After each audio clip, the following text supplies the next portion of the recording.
Baik, sebelumnya izin memperkenalkan diri, nama saya Rauda Meta Prasiwi dengan NIM 123210115 dari Program Studi Teknik Sipil Angkatan 2023. Jadi di sini saya akan memaparkan hasil tugas akhir Python saya dengan mata kuliah Matematika Rekayasa dan Metode Numerik, dan berikut penjelasannya. Untuk tugas akhir Python terdapat di 4 kasus. Yang pertama yaitu analisis kekuatan beton akibat penambahan bahan aditif. Untuk langkah-langkahnya itu yang pertama mengimport library. Di sini ada data atau rumusnya.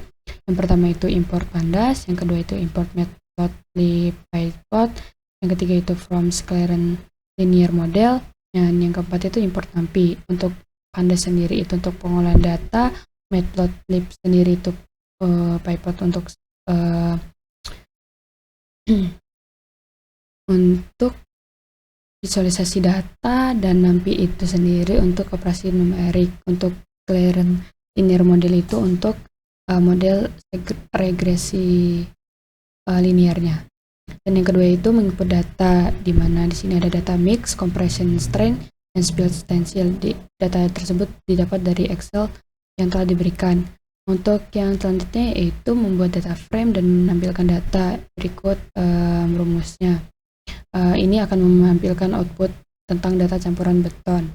Yang selanjutnya yaitu membuat visualisasi perbandingan dan perbandingan kekuatan tarik belah, yang dimana di sini kita akan membuat grafik dengan ukuran 9,5, untuk subplotnya itu 1,21, untuk barnya itu mix dengan compressive strength, titelnya kekuatan tekan, X labelnya campuran beton, dan Y labelnya kekuatan tekan MPa. Dan untuk kekuatan tarik belah itu sama aja dengan kekuatan tekan, cuman yang beda itu subplotnya itu 1,2,2. Dan untuk yang berikutnya yaitu membuat korelasi antara kekuatan tekan dan kekuatan tarik belah, di mana di sini kita menggunakan metode COR. Ya, seperti ini rumusnya. Dan yang terakhir yaitu membuat visualisasi hasil, di mana di sini kita akan membuat grafik juga tentang regresi linear kekuatan tekan dan kekuatan tarik belah, yang dimana X labelnya sendiri itu menggunakan kekuatan tekan dengan satuan MPa, dan Y labelnya sendiri yaitu menggunakan kekuatan tarik belah yang satuannya yaitu MPa. Di sini kita akan print koefisien regresi atau kemiran garis, terus untuk print intercept atau titik potong dengan sumbu Y. Dan ketika codingan indiran akan memunculkan output sebagai berikut. Ada data campuran, terus ada grafik kekuatan tekan, kekuatan tarik belah, dan juga regresi linear kekuatan tekan dan kekuatan tarik belah. Untuk yang kasus yang kedua yaitu analisis volume lalu lintas. Untuk langkah yang pertama yaitu sama saja dengan analisis sebelumnya, yaitu mengimpor library, ada sebagai berikut. Untuk yang kedua yaitu sama saja, yaitu menginput data, di mana datanya diambil dari Excel yang telah diberikan. Untuk datanya itu time, motorcycle, car, dan land matrix.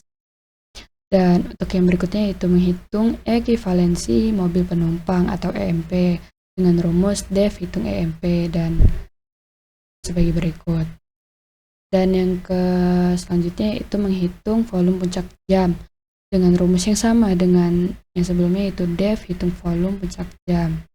Terus yang berikutnya itu menganalisis kapasitas jalan dengan rumus yang sama, def hitung analisis kapasitas jalan. Dan untuk berikutnya itu memvisualisasi data, yang dimana ini akan mengeluarkan grafik mengenai data yang telah diberikan. Dengan def buat visualisasi data dengan kendaraan itu EMP motorcycle, EMP cars, EMP large vehicles, dan EMP total, yang dimana judulnya itu volume motor, volume mobil, volume kendaraan besar, dan total EMP. Selanjutnya yaitu menginput panjang dan lebar jalan dengan rumus float, input masukkan panjang jalan dan lebar gitu. Terus untuk menampilkan hasil yaitu dengan rumus def sama dengan hitung EMP, def sama dengan hitung volume puncak jam, dan def hitung analisis kapasitas jalan. Dan Ketika di-run, akan memunculkan output sebagai berikut. Terdapat panjang jalan saya menggunakan 60 meter dan lebar jalan saya menggunakan 8,5 meter, di mana di sini grafik untuk volume motor, di sini untuk volume mobil, terus di sini untuk volume kendaraan besar, dan ini untuk total EMP. Ini data-data yang didapat dari codingan tersebut. Terus yang ketiga yaitu analisis data gempa bumi, yang dimana langkah pertama sama dengan halnya analisis sebelumnya, mengimport library dengan rumus tersebut, terus membuat data size record dengan data waktu dan kecepatan, terus menghitung kecepatan perpindahan dan intensitas areas dengan waktu sama dengan data waktu, percepatan sama dengan data percepatan.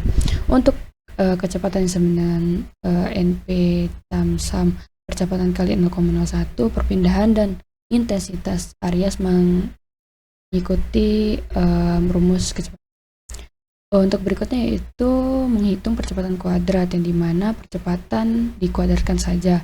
Yang selanjutnya yaitu menghitung nilai eksidensi dengan batas 0,05. Eksidensi pertama yaitu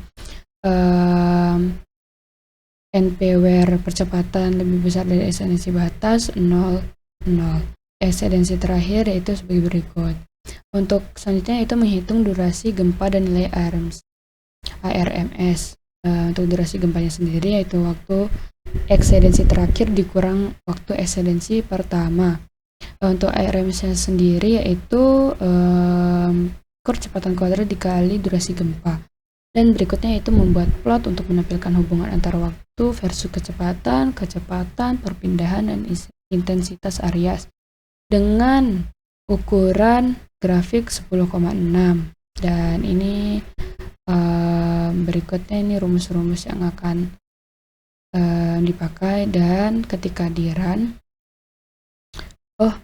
selanjutnya yaitu menampilkan hasil analisis print percepatan, print kecepatan, print perpindahan, dan seterusnya. Dan ketika codingan ini di-run akan memunculkan grafik sebagai berikut, yaitu grafik waktu versus percepatan, waktu versus kecepatan, waktu versus perpindahan, waktu versus intensitas areas. Dan ini data-datanya. Dan untuk yang terakhir yaitu analisis data curah hujan. Untuk langkahnya sama saja seperti analisis sebelumnya, yaitu mengimpor library, terus di sini mengimpor data juga untuk periodenya itu 1 tahun, yaitu 365 hari. Dan ini rumus-rumusnya. Terus untuk plot curah hujan harian dan hari ekstrim, di sini kita bakal pakai grafik dengan ukuran 10,5 dengan plot rainfall dalam satuan mm, labelnya itu curah hujan harian, dan untuk colornya itu green atau G. Dan untuk X line-nya sendiri itu pakainya merah, dan line style-nya itu sebagai berikut, dan labelnya itu rata-rata tahunan.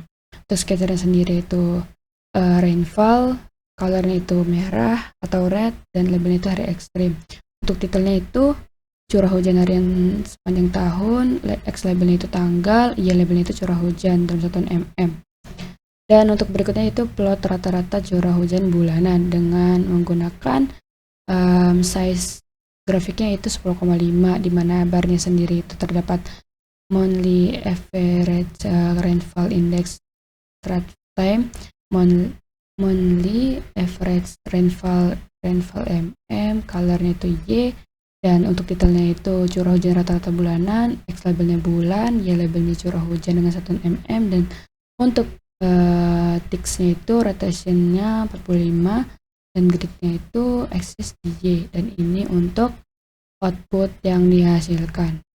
Dan ini di bawahnya ada grafiknya curah hujan harian sepanjang tahun dan curah hujan rata-rata bulanan. Sekian penjelasan yang dapat saya sampaikan, kurang lebihnya saya mohon maaf, kepada Allah saya mohon ampun. Saya akhiri, wabillahi taufiq wal hidayah, wassalamualaikum warahmatullahi wabarakatuh.